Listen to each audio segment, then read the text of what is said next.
বিশ্বনবী বিশাল মরুপথ পাহাড়ি পথ পাড়ি দিয়ে তায়েফের মরুজমিনে গেলেন কোরআনের দাওয়াত নিয়ে, ইমানের দাওয়াত নিয়ে।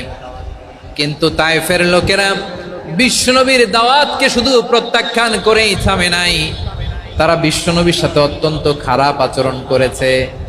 বিশ্বনবীকে শারীরিকভাবে হেনস্থা করেছে, আমার নবীকে শারীরিকভাবে অত্যাচার করেছে, আমার পেয়ারা নবীর গায়ে পাথর মেরেছে, বিশ্বনবীর গা বেয়ে ঝরঝর করে রক্ত ঝরেছে, নবী জামিনের মধ্যে লুটিয়ে পড়েছেন, আবার মেরেছে, আবার নবী হাঁটতে শুরু করলেন, পেছন থেকে আবার মেরেছে, আবার নবী রক্তাক্ত হয়ে জামিনের মধ্যে লুটিয়ে পড়লেন, আবার মেরেছে। বিশ্বনবীর মতো এত সুশ্রী মানব, বিশ্বনবীর মতো এত শুভ্র মানব, বিশ্বনবীর মতো এমন চমৎকার দেহাবয়ব দিয়ে রব্বুল আলামিন কাউকে বানান নাই। এরকম চমৎকার মানুষটাকে তারা তায়েফের ওই জমিনে রক্তাক্ত করেছে। বিশ্বনবী দুনিয়ার কোনো স্বার্থের জন্য সেখানে যান নাই, নিজের কোনো লাভের জন্য, প্রাপ্তির জন্য যান নাই, তায়েফবাসীদের জাহান্নামের আগুন থেকে বাঁচাতে গিয়েছেন। ঠিক কিনা বলেন?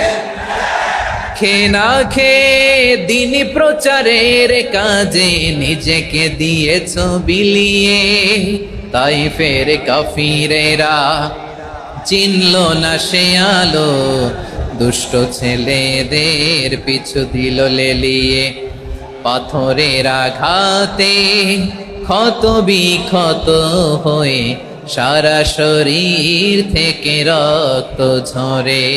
এ রাসূল তোমাকে ভুলি আমি কেমন করে, এ রাসূল তোমাকে ভুলি আমি কেমন করে। পারেন না আপনারা?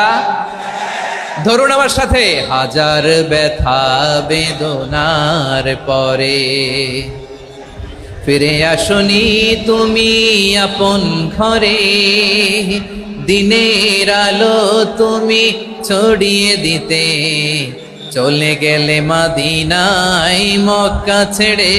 হে রাসূল তোমাকে ভুলি আমি কেমন করে, হে রাসূল তোমাকে ভুলি আমি কেমন করে। ঠিক কিনা বলে?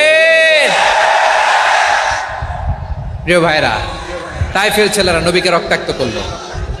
আমার নবী কই যাবে? কই যাবে? মক্কায় জায়গা নাই, তায়েফে জায়গা নাই। তায়েফ থেকে ভারাক্রান্ত মন নিয়ে আমার নবী মক্কায় ফিরে আসলেন। বিশ্ব নবী মক্কায় ঢুকতে পারেন না। মক্কার মরুভূমির দিকে তাকিয়ে, উপত্যকার দিকে তাকিয়ে বিশ্বনবী ধা ধা করে কাঁদেন।